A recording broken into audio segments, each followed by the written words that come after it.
வணக்கம். இன்றைக்கி நம்ம பார்க்க போகிற ரெசிபி என்னென்னு பார்த்தீங்கன்னா, 2 விதமான ஆரோக்கியமான கஷாயம் ரெசிபி தான் பார்க்க போகிறோம். வாங்க எப்படி செய்யலாங்கிறத பார்க்கலாம். இப்போ ஒரு பவுல் எடுத்துக்கலாம். இதில் வந்து ஒரு 200 ml அளவுக்கு தண்ணி சேர்த்துக்கலாம்.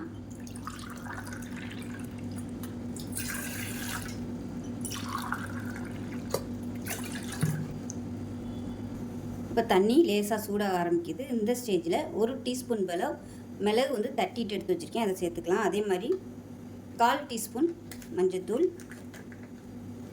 ஒரு 1/4 டீஸ்பூன் போல் சுக்குத்தூள். இது வந்து ரெடிமேட் கடைகளிலே கிடைக்கும், அதாவது டிபார்ட்மெண்ட் ஸ்டோர்லேயே கிடைக்கும், ஈஸியாக வாங்கிக்கலாம். அதே போல் ஒரு 1/4 டீஸ்பூன், எல்லாமே ஒரே அளவாகவே எடுத்துக்கோங்க. 1/4 டீஸ்பூன் திப்பிலி, இதுவும் டிபார்ட்மெண்ட் ஸ்டோரில் வந்து கிடைக்கும், இல்லைன்னா நாட்டு மருந்து கடைகளில் கிடைக்கும். இப்போ அதே ஸ்பூனில் அதே அளவு சித்திரத்தை சேர்த்துக்கலாம், கொஞ்சமாக சித்திரத்தை. இப்போ இது எல்லாத்தையும் நல்லா கலந்து விட்டுக்கலாம். கலந்துட்டு நல்லா கொதிக்க ஆரம்பிக்கும் போது அடுப்பை சிம்மில் விட்டுட்டு நல்லா 1 டம்ளர் அளவுக்கு வற்ற விடணும். இந்த மாதிரி வற்ற விட்டுட்டு தேவைப்பட்டால் நீங்கள் பனங்கற்கண்டு கூட சேர்த்துக்கலாம், இல்லைன்னா அப்படியே நீங்கள் சாப்பிட்லாம். இது வந்து ரெகுலராக, அதாவது ஒரு 3 நாள் மட்டும், காலையில் நைட்டுக்கு படுக்க போயில 2 வேளை மட்டும் ஒரு 3 நாளைக்கு குடிச்சிட்டு வந்திங்கன்னா உங்களுக்கு சளி வந்து தொண்டையில் இருக்கிற சளி, நெஞ்சு சளி எல்லாமே வந்து போயிடும், இருமல்லாம் வராது. சின்னவங்கலேருந்து பெரியவங்க வரைக்கும் இந்த கஷாயம் சாப்பிட்லாம். சின்ன குழந்தைகளுக்கு கொடுக்குறதா இருந்தால் 30 ml அளவுக்கு மட்டும் இது கொடுங்க. பெரியவங்க வந்து தாராளமாக ஒரு 50 mlலேருந்து 100 ml வரைக்கும் குடிக்கலாம். இது வந்து கொதிக்க ஆரம்பிக்கட்டும். இப்போ பாருங்கள், நல்லா வத்திருச்சு. நம்ம வடிகட்டிக்கலாம். இப்போ இதை வடிகட்டிக்கலாம்.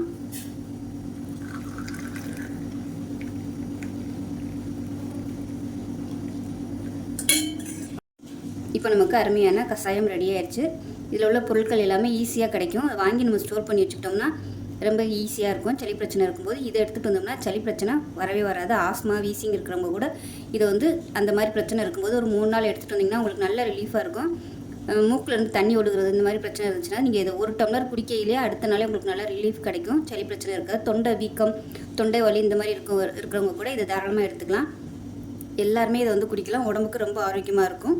நுரையீரலையும் பலப்படுத்தும். சுக்குத்தூள்லாம் சேர்த்துக்கனால நுரையீரல் வந்து நல்லா பலப்படுத்தி கொடுக்கும்.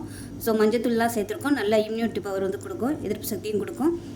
கிருமி தொற்று இருந்துச்சுனாலும் உங்களுக்கு வந்து அதை தடுக்கும் மஞ்சத்தூள். ஸோ எல்லாமே ஆரோக்கியமான ஒரு கஷாயம். செஞ்சு பாருங்கள். செஞ்சு பார்த்துட்டு எப்படி இருந்துச்சுன்றதை சொல்லுங்கள். வீடியோ பிடிச்சிச்சின்னா லைக் பண்ணுங்கள், கமெண்ட் பண்ணுங்கள், சேனலை சப்ஸ்கிரைப் பண்ணுங்கள், பக்கத்தில் பெல் பட்டனை ப்ரெஸ் பண்ணுங்கள். நன்றி. இப்போ ஒரு பேன் எடுத்துக்கலாம். இதில் வந்து 250 ml அளவுக்கு தண்ணி சேர்த்துக்கலாம். தண்ணி நல்லா கொதிக்குது. 1/2 டேபிள் ஸ்பூன் அளவுக்கு ஆவாரம்பூ பவுடர் வந்து சேர்த்துக்கலாம். இது வந்து ரெடிமேட் கடையிலே கிடைக்கும், நாட்டு மருந்து கடைகளில். ஆவாரம்பூ பவுடர்னு கேட்டாலே கிடைக்கும்.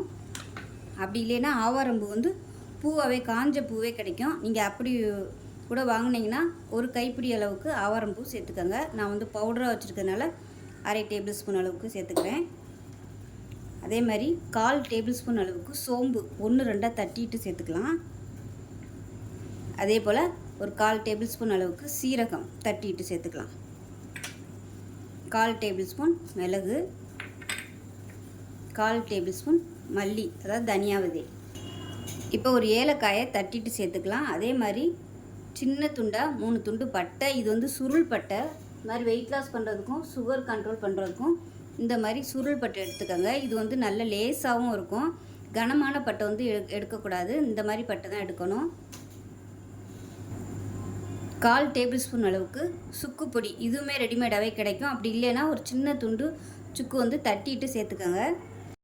இப்போ இது எல்லாத்தையும் சேர்த்தாச்சு. இப்போ இது வந்து நல்லா கொதிக்கட்டும். கொதித்து நல்லா பாதியாக வற்றட்டும். இந்த ஆவாரம்பூ டீ ரெகுலராக எடுத்துகிட்டு வரும்போது ஸ்கின் கலருமே பார்த்திங்கன்னா நல்லா அப்படியே பிரைட்டாகும், தங்கம் போல் அப்படியே ஜொலிக்கும். இந்த ஆவாரம்பூ வந்து நம்ம டீயாகவும் எடுத்துக்கலாம். ஆவாரம்பூ வந்து ஃபேஸ் பேக்காகவும் போடும்போது நமக்கு வந்து ஸ்கின் கலர் வந்து நல்லா ஒயிட் ஆகும். அது கூடவே சுகர் லெவலையும் நல்லா கண்ட்ரோல் பண்ணும். இதில் உள்ள பொருட்கள் எல்லாமே உடல் எடையை குறைக்கவும் நல்லா ஹெல்ப் பண்ணும். சுகர் லெவல் கண்ட்ரோல் பண்ணுறதுக்கும் நல்லா ஹெல்ப் பண்ணும். ரெகுலராகவே எடுத்துக்கலாம். காலையிலையும் சாயந்தரமாக எடுத்துகிட்டு வந்தோம்னா நல்ல பெனிஃபிட் கிடைக்கும். இது வந்து நல்லா கொதிக்க ஆரம்பிச்சிருச்சு. சிம்மரில் வச்சுருக்கேன், சிம்லேயே நல்லா கொதிக்கட்டும். இப்போ இது நல்லா கொதிச்சிருச்சு, நல்லா பாதியாக வத்திருச்சு. கேஸ் அமர்த்திட்டேன். இப்போ இதை வடிகட்டிக்கலாம். ஒரு கிளாஸில் வடிகட்டிக்கலாம்.